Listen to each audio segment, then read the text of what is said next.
Today is Monday, September 23rd. We'll bring you the latest from the campaign trail in what's said to be the closest presidential election of the century, including whether former President Trump says he would run again in 2028.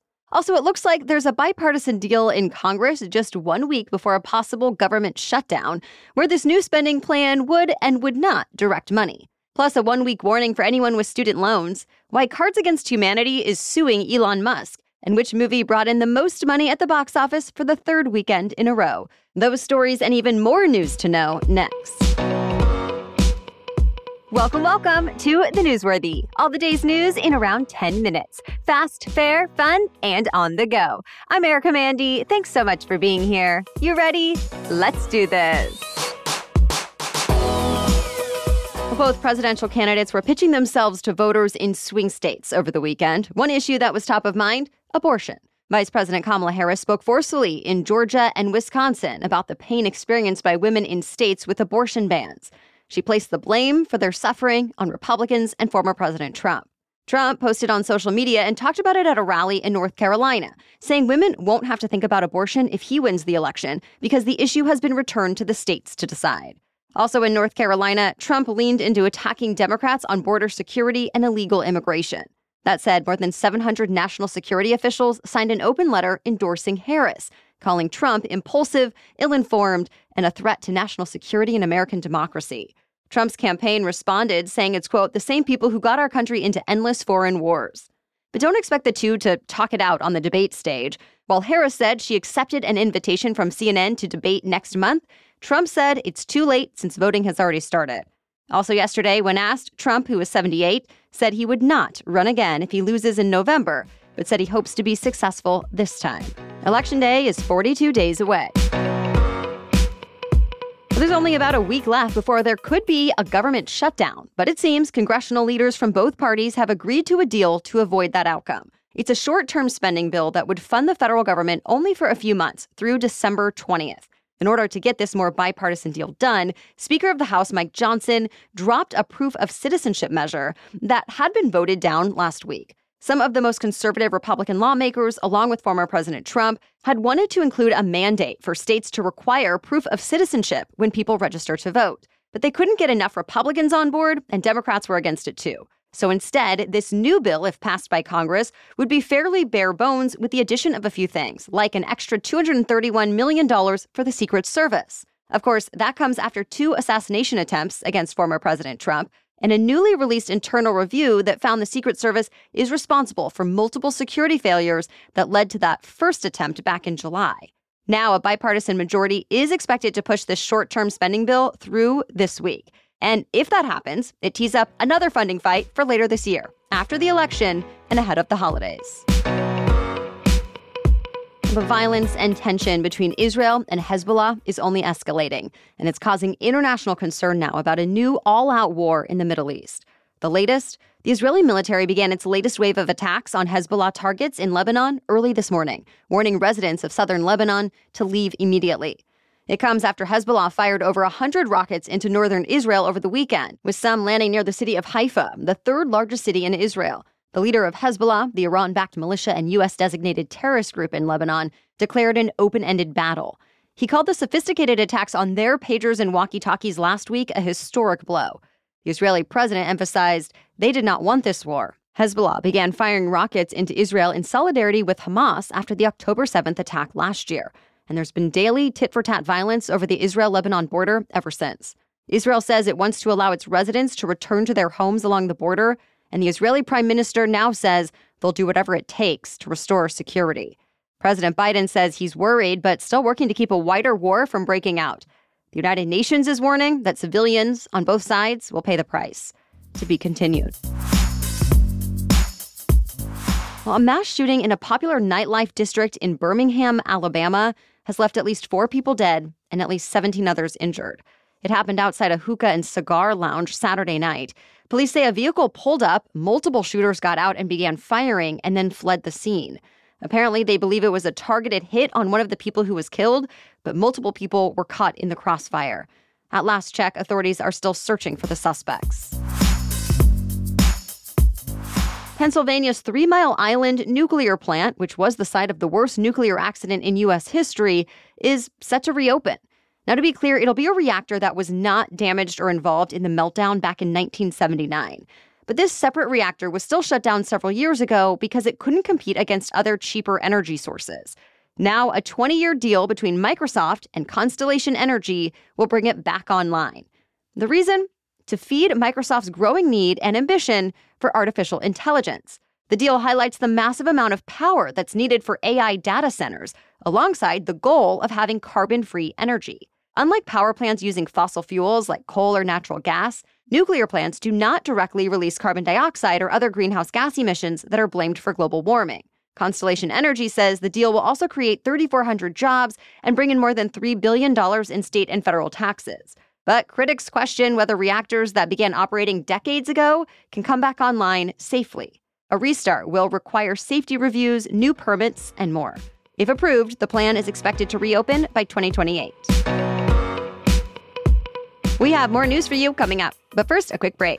If you're looking for cozy, high-quality, great-fitting loungewear that you can actually wear out of the house, SKIMS Soft Lounge Collection is the best, softest fabric that always makes me feel like $1,000,000.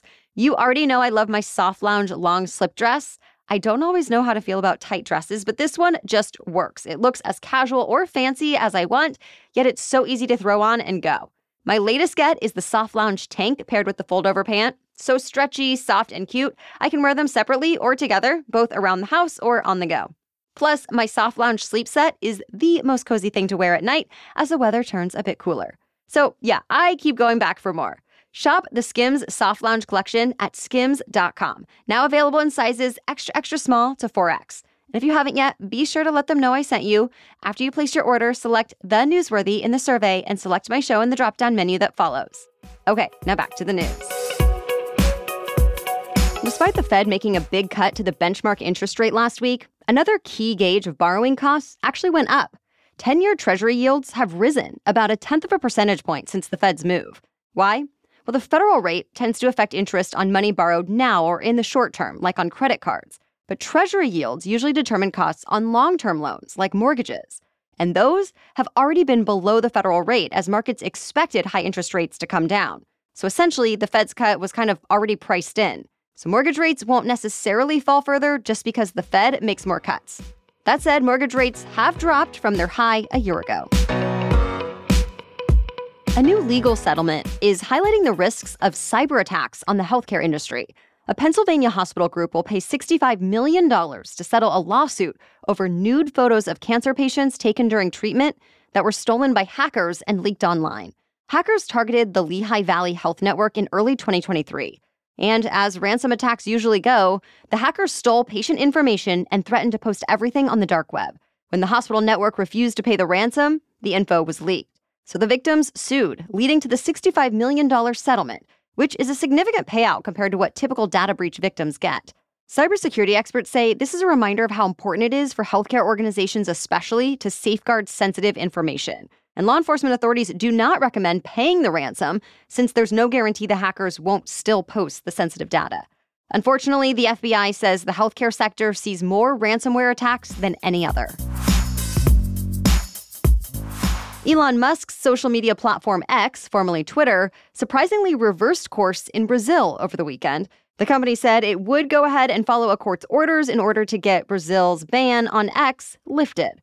Brazil banned X a few weeks ago because it disobeyed orders to pay fines, remove certain accounts deemed hateful, and appoint a local legal representative. X seemed like it would continue to defy the Brazilian court. Musk even posted several comments criticizing the judge responsible. But at the end of last week, X changed its tune. Brazil should have access to X again sometime this week. Meanwhile, it looks like Musk is facing a different type of legal issue back here in the U.S. You know the popular adult party game Cards Against Humanity? Well, that company sued SpaceX, also owned by Musk, for trespassing. The suit claims SpaceX dumped construction materials on a plot of land that it has no rights to. This actually stems back to 2017, when Cards Against Humanity first raised money to buy land along the Texas-Mexico border as a way to stop a segment of former President Trump's border wall. The company says it kept the area undeveloped, and now SpaceX has been damaging the land by using it as a dumping ground without permission. Cards Against Humanity is suing for $15 million in damages, hoping to pay back all 150,000 people who originally donated to buy the land. So far, no comment from Musk or SpaceX. Say it 3 times. The Beetlejuice sequel topped the box office for the 3rd weekend in a row. Industry experts had expected the new Transformers movie, Transformers 1, to top the box office this past weekend, but that one was off to a disappointing start. Instead, Beetlejuice, which came out earlier this month and more than 3 decades after the original, was the surprise winner. That brings the Beetlejuice box office total in North America to $226 million and nearly $330 million globally, making it the 12th highest-grossing movie of the year so far. Well, that's it for the main news, so now it's time for Money Monday, when we talk about one interesting money-related news story. But first, a quick break for our sponsor. Whether you're still recovering from back-to-school shopping or ready to buy all your Halloween gear or even saving up for the upcoming holidays, Ibotta can help you get cash back on all your purchases. Yes, get cash back when you simply go to the grocery store, pharmacy, Target, pet shop, beauty store, clothing store, you name it.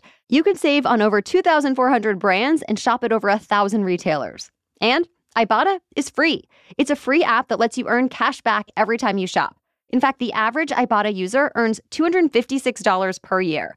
That could cover the cost of an entire shopping trip, a flight for the holidays, or the fancy dinner you've been craving. I'm not about to cut out paper coupons, but saving with the Ibotta app is so much easier. Right now, Ibotta is offering our listeners $5 just for trying Ibotta by using the code Newsworthy when you register. Go to the App Store or Google Play Store and download the free Ibotta app to start earning cash back and use code Newsworthy. That's IBOTTA in the Google Play or App Store and use the code Newsworthy. Now back to Money Monday. Heads up, there's only 1 week left before those with student loans start facing penalties again if they aren't paying those loans down. A COVID-era protection period ends at the end of this month. These protections came after the federal government first announced a complete pause on payments during the pandemic.